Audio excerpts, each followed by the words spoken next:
The station floated silently above a cold, dead planet, once long ago.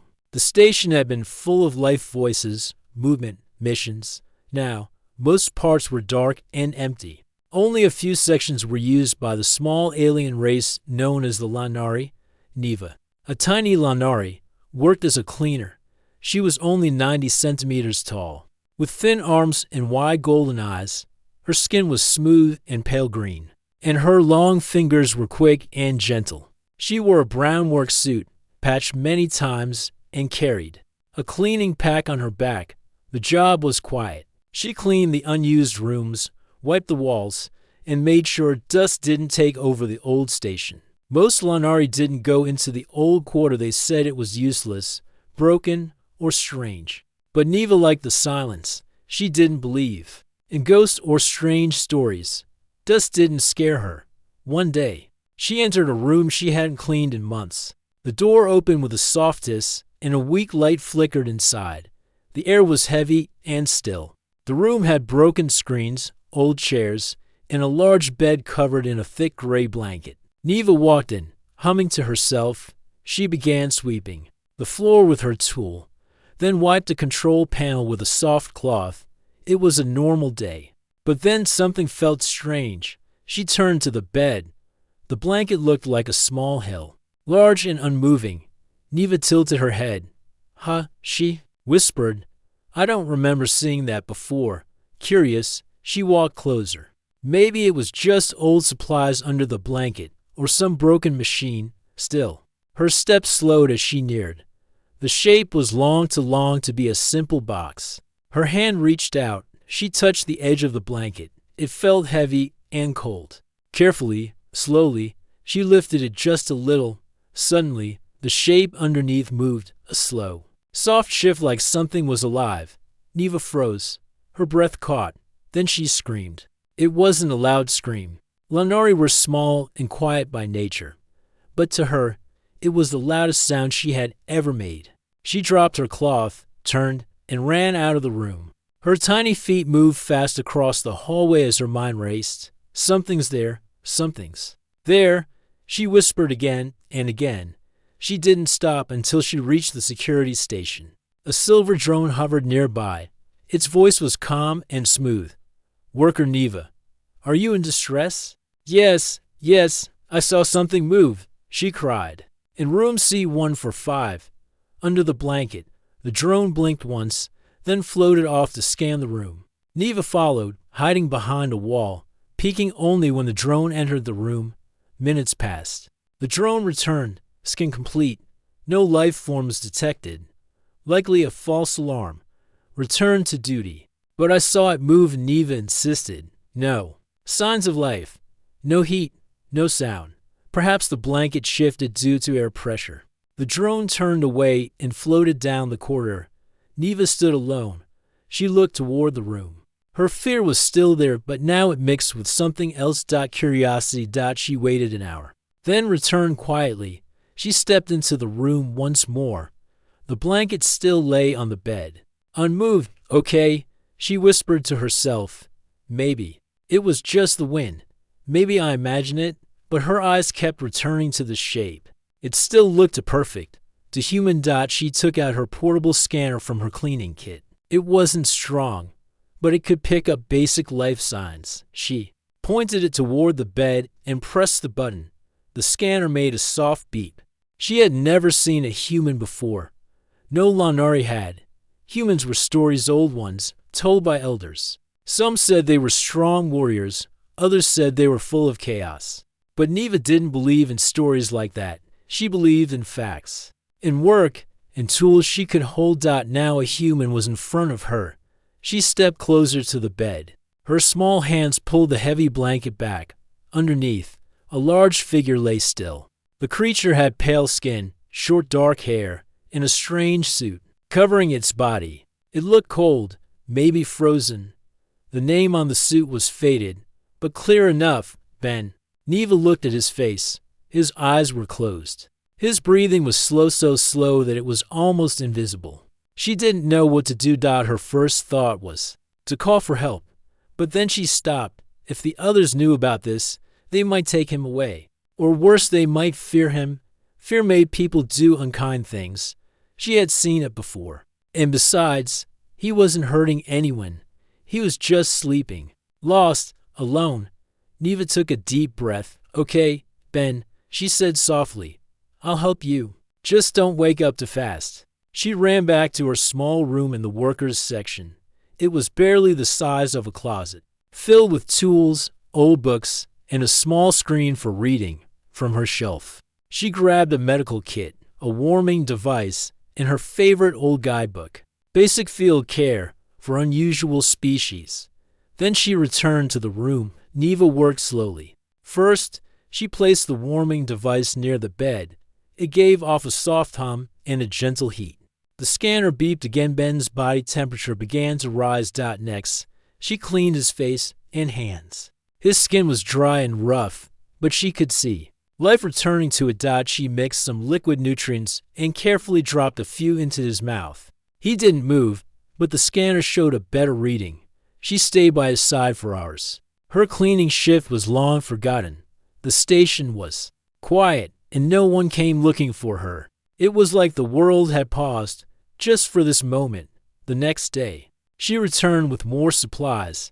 She even brought a small speaker to play soft sounds, music. From the old days, something human, maybe. She thought it might help him feel at home, wherever home was.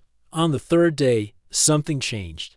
She was checking the scanner, like always, when she heard it. A sound, a breath, a cough. Then a whisper. Where am I? Neva dropped the scanner.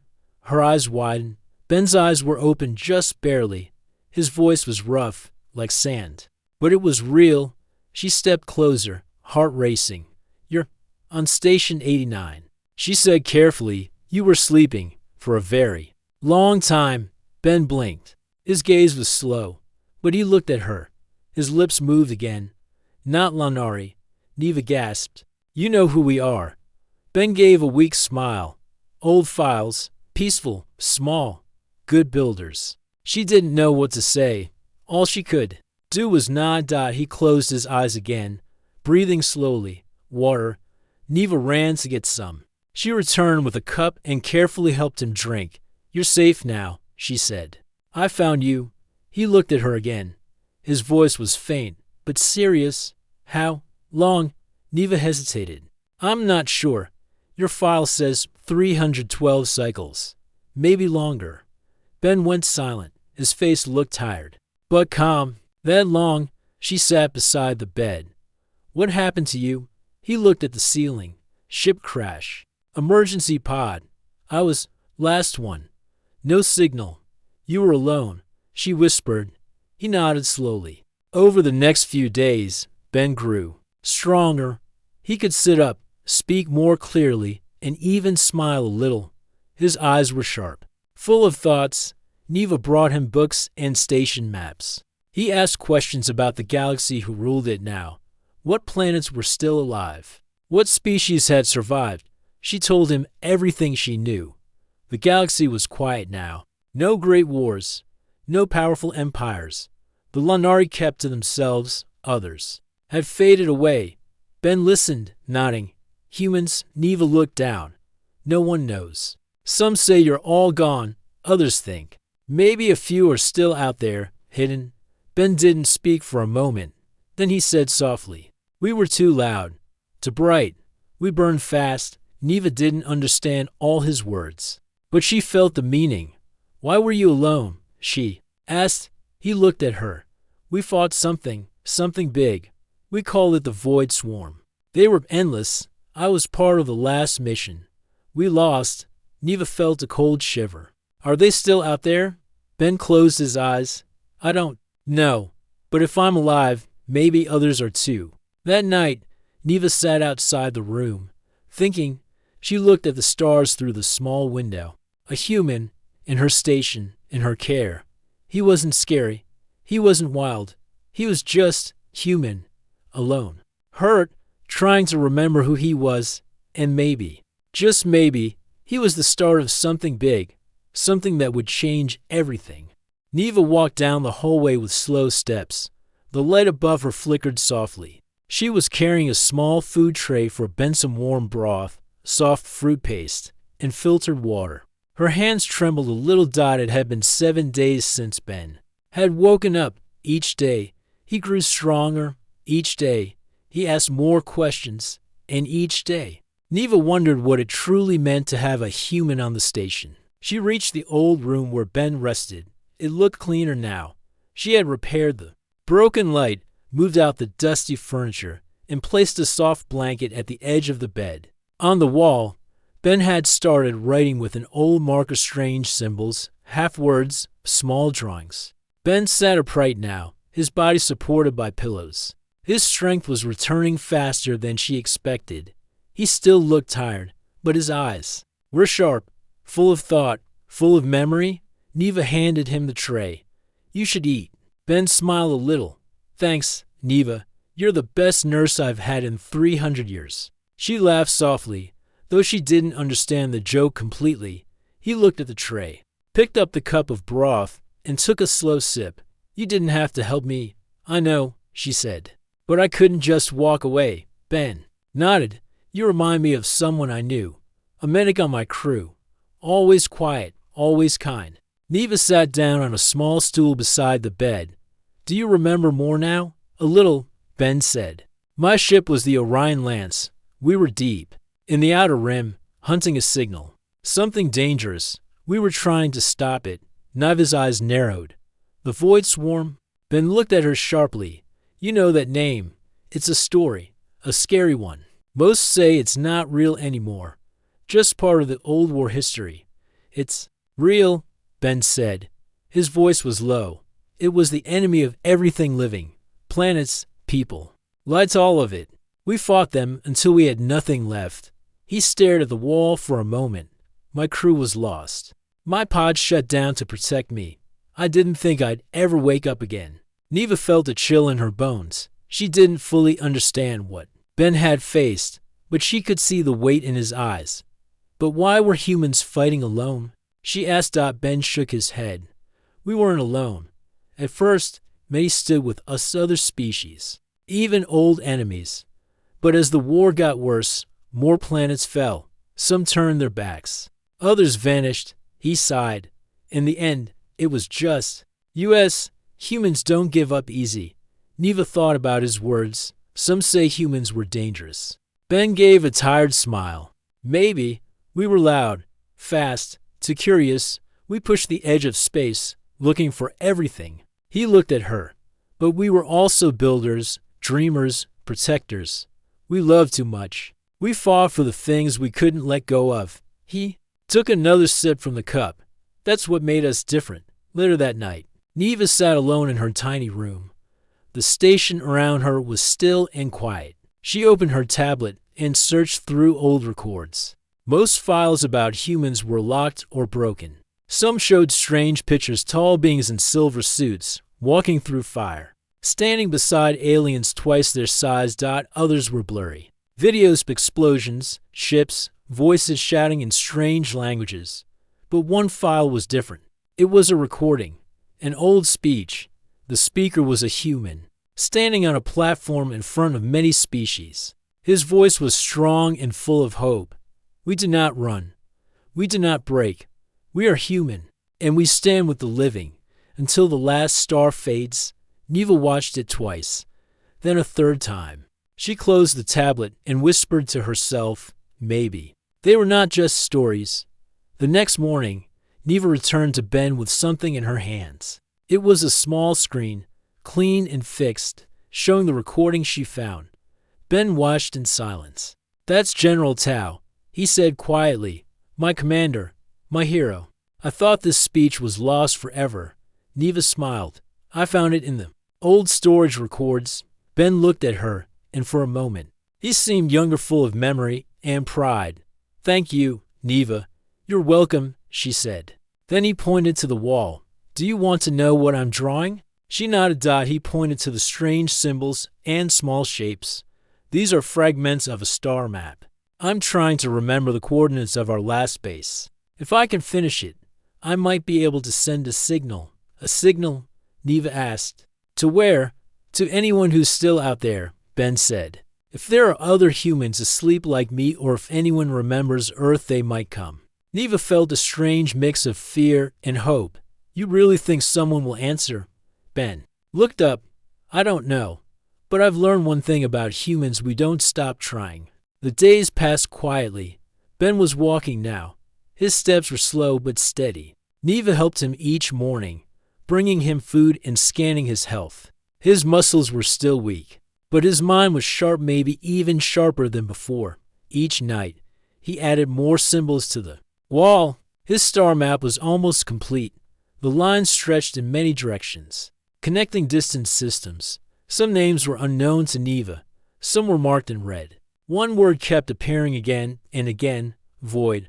One morning, Neva entered the room and saw Ben standing near the window, looking out at the stars.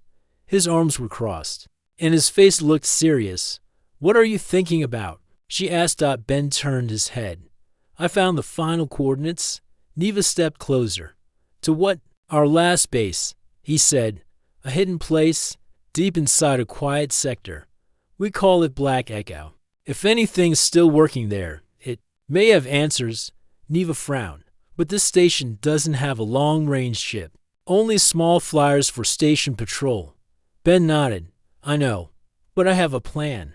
He turned back to the window.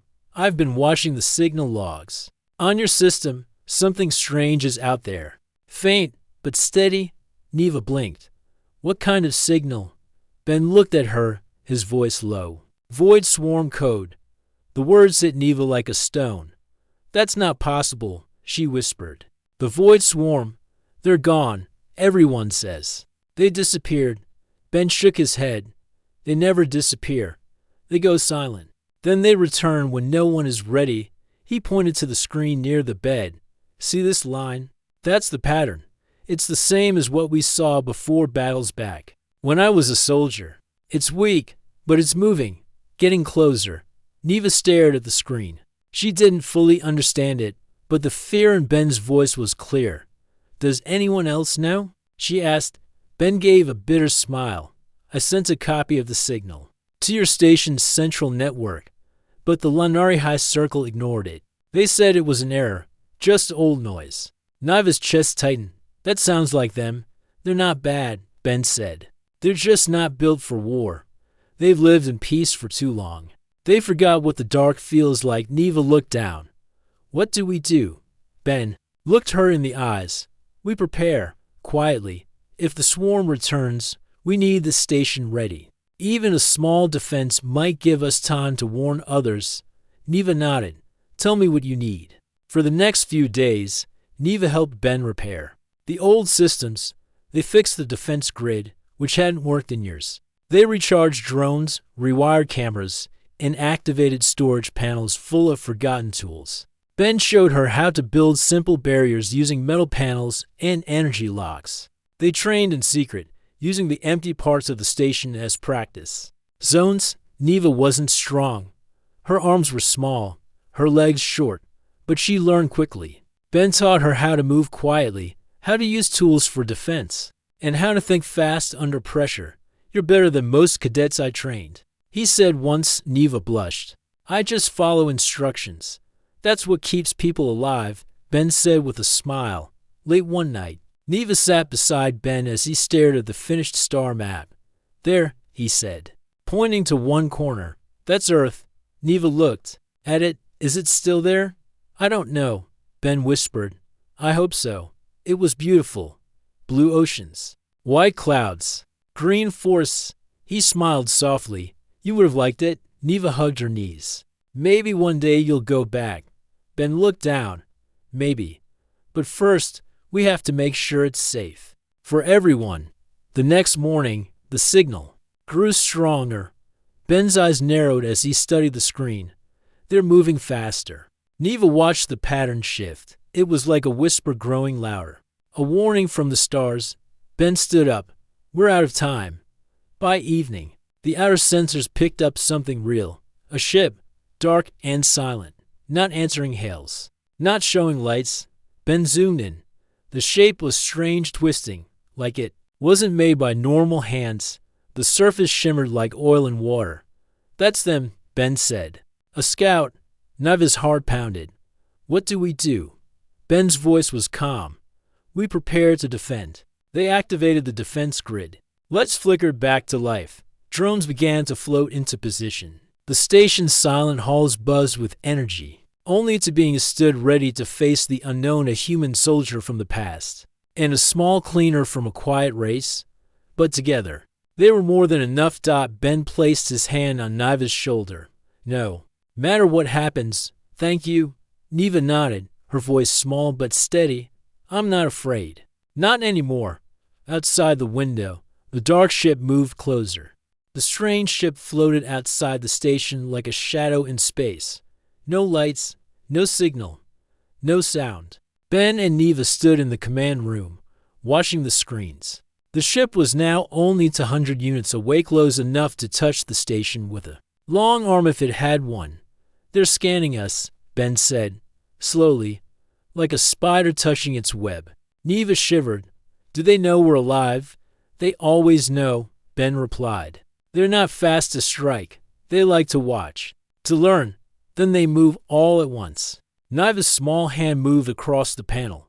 I've sealed the outer doors. Drones are in place. Power is stable. Ben gave a short nod.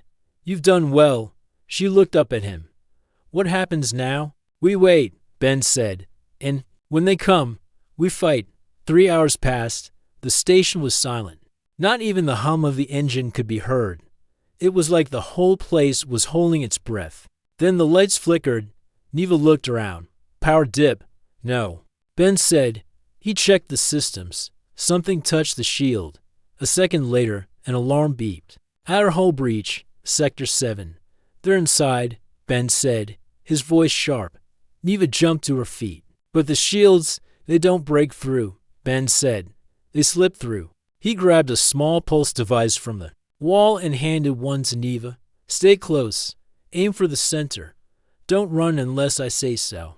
Neva nodded, clutching the device tightly. Her fingers were shaking, but her eyes were clear.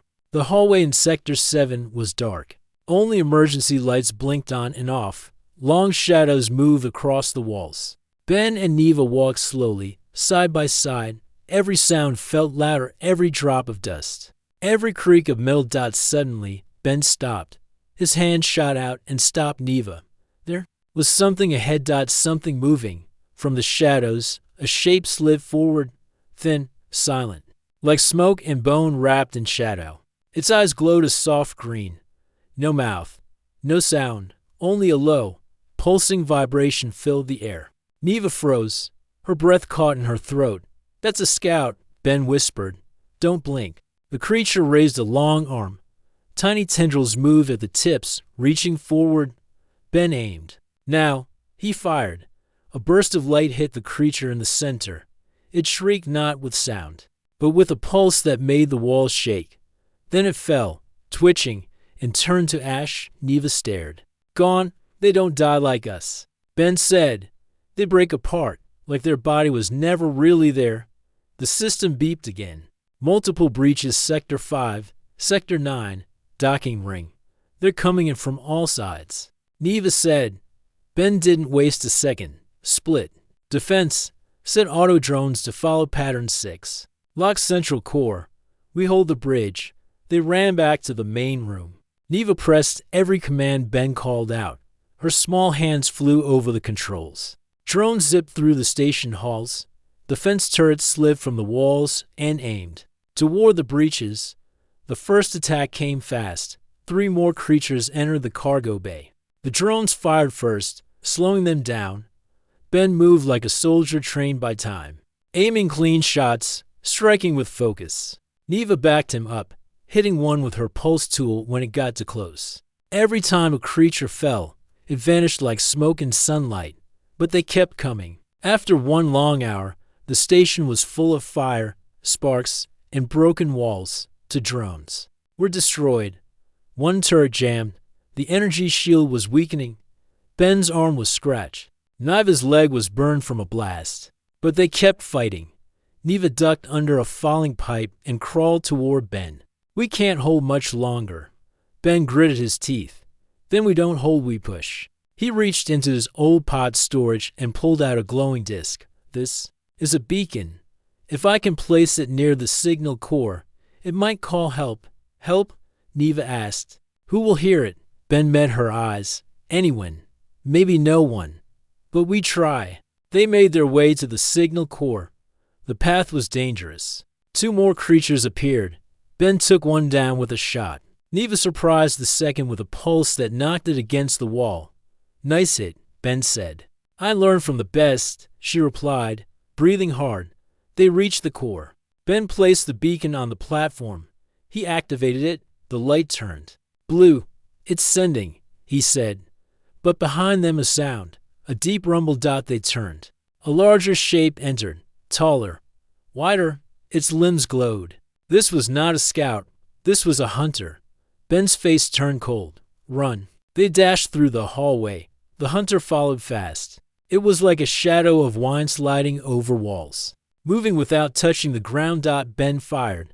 It dodged. Neva turned and threw a flare. The light slowed it for a second, just enough to reach the next door. They sealed it behind them. Both of them fell to the floor, breathing hard. We can't fight that, Neva said. Ben nodded. Not now, but maybe help will come. He looked at the blinking beacon on the screen, still sending. We gave the galaxy a signal, he whispered. Now we wait, outside the station, in the deep silence of space. The signal traveled through black skies, across old satellites, across forgotten systems, across stars that had not heard human voices for 100 years, and somewhere, far away, a screen lit up. Signal received, source, unknown, tag, human. A voice spoke in the dark. It can't be. The station lights were dim. Sparks flickered from broken panels. The air was hot, filled with smoke and the smell of burning wires. Ben stood beside Neva, both of them leaning against the wall of the main control room. They were tired, wounded, and silent. They had survived the first wave, barely. The creature's void swarm scouts and hunters had pulled back, for now. But Ben knew it wasn't the end. The swarm never gave up after one attack. They waited, they watched, then they returned stronger. Ben looked at the beacon signal still blinking on the control screen. Still active, he said softly. Neva, holding a cold pack against her burned leg, nodded. Do you really think someone heard it? Ben didn't answer at first. Then, quietly, he said, I believe someone did. I have to believe it. Far across space, in a hidden base deep inside a forgotten system, a screen flashed red. An old machine hummed.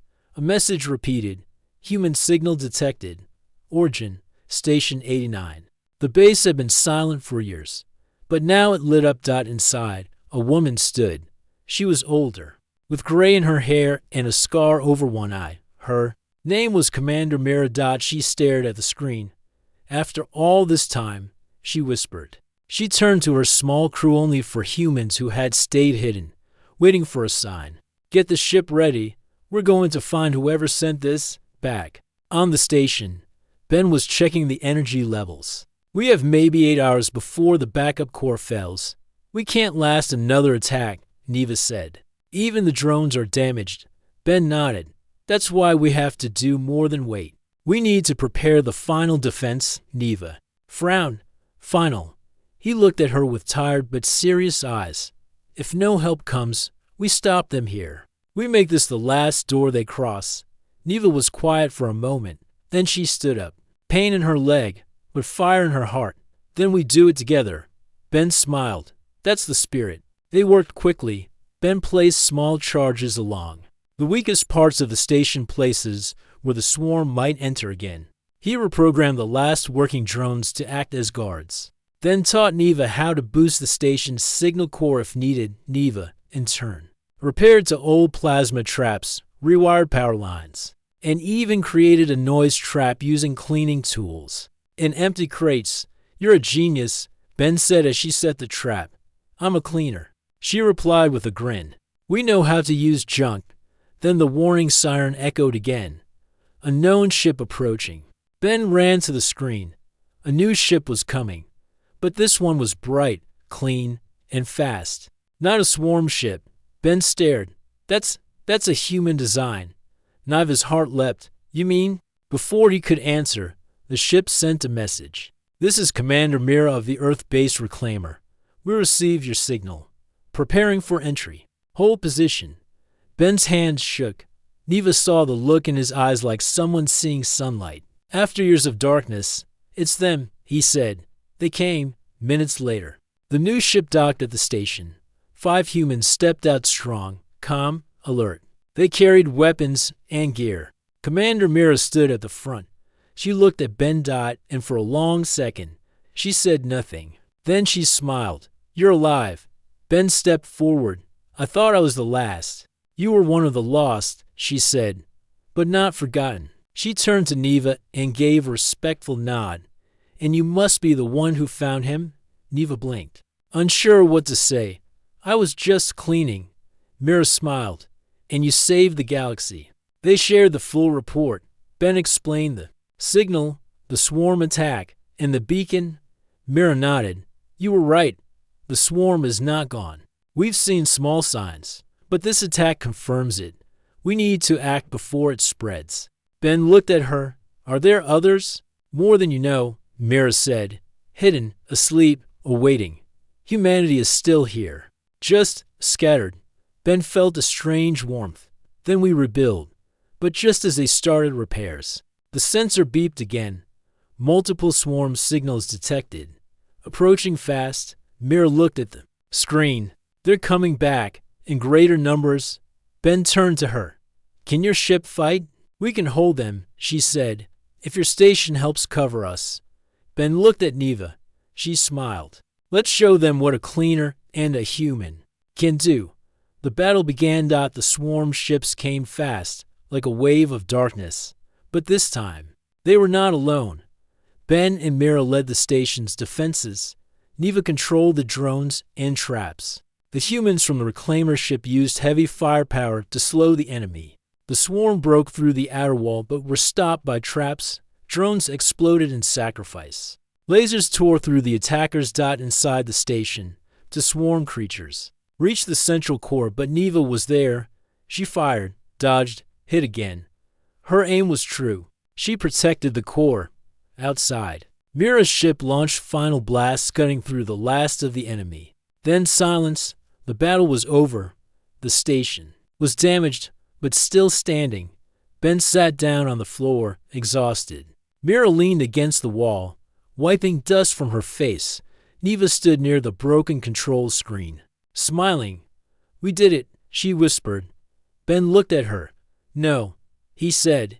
You did it. You saved me. You believed when no one else did. She looked down, shy. I just wanted to help. That's what humans do too, Mira said. That's what makes us the same. Far above the stars, the signal now spread further clearer. Stronger. A new message. Human confirmed. Swarm active. Help returned. Hope remains. In the quiet places of the galaxy, those words echoed, and something stirred. The station was quiet again, but it wasn't empty, and it wasn't broken. Smoke no longer filled the air. Lights were back on.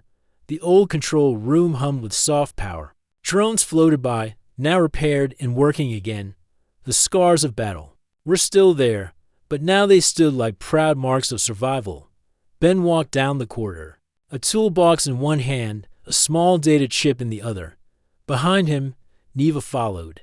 Her leg was still a little sore, but she walked with her head high and her steps strong. You fixed the oxygen filter again? She asked. Ben nodded. For the third time. I think the machine just misses your cleaning. She laughed. Maybe. It does.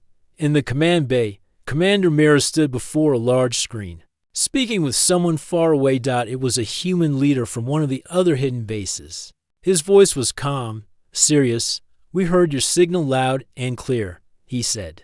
And we saw the battle. You weren't just defending. You sent a message to all of us. Mira looked proud. It wasn't just me. It was them, Ben and Niva.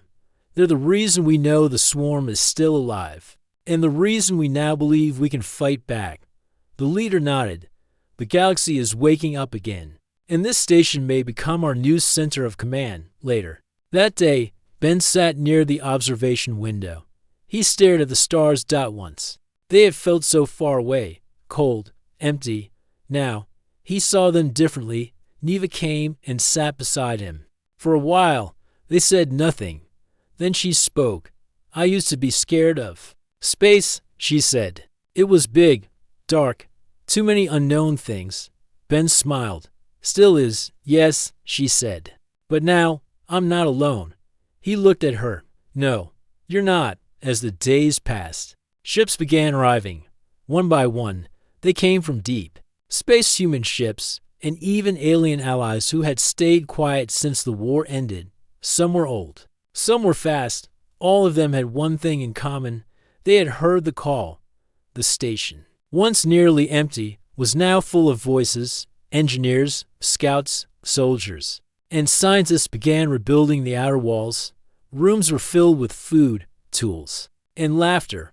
A new banner was placed over the main gate. Hope Station. Humanity Lives. Ben didn't choose the name. Neva did. When someone asked her why, she simply said, because hope is the only thing I cleaned into this place. Ben became a leader not by title, but by action. People followed him, respected his calm thinking and brave heart. And Neva, she became something even more important. The small 90 centimeters alien who once only cleaned hallways was now the symbol of the station. Everyone knew her name. She helped repair systems, taught others how to build traps, and even trained with the human guards. One day, Mira handed her a small badge. You've earned this, she said. Neva looked at the symbol on the badge. Hand holding a light. What does it mean? She asked. It means protector of the flame, Mira said. You kept the light alive when all others went dark. Neva clutched it gently. I'm still a cleaner, she said softly. Mira smiled. You're more than that now. One evening, a meeting was called in the central hall. The humans and aliens stood together. Mira stepped forward. We now know the swarm still exists, she said, and we now know we can survive them. But survival is not enough. We must rebuild, and we must defend the weak. People nodded, their eyes full of courage. Ben stepped beside her. When I woke up here, I thought I was alone. But a small alien girl saved me. She reminded me what it means to care. Even when no one is watching, she believed in me, even when I stopped believing in myself. He looked at Neva. She showed me what it means to be human. Everyone clapped. Even Neva looked shy and surprised. Later that night, Neva and Ben stood alone in the room where they had first met. It still had the same old blanket, the same dusty floor. Neva pointed to the corner. That's where I screamed. Ben chuckled. And that's where I hid, thinking the blanket would protect me. They both laughed. Then Neva looked up at him. You think others will remember this place? Ben nodded. Yes, but not just the place. They'll remember you, a cleaner who started something bigger than war. Neva looked thoughtful. I didn't plan it. I just wanted to help. Ben touched the badge on her uniform. That's what heroes do. From that day on, the signal from Hope Station continued to spread. It no longer said help needed. Now it said something stronger. Human found. Station saved. Unity restored. Join us. And across the galaxy, across small moons, hidden bunkers, lost ships, and faraway worlds, others began to respond. One signal at a time. Some were weak, some were late. But they came because one small alien believed. Because one human remembered. Because hope, no matter how small, never dies.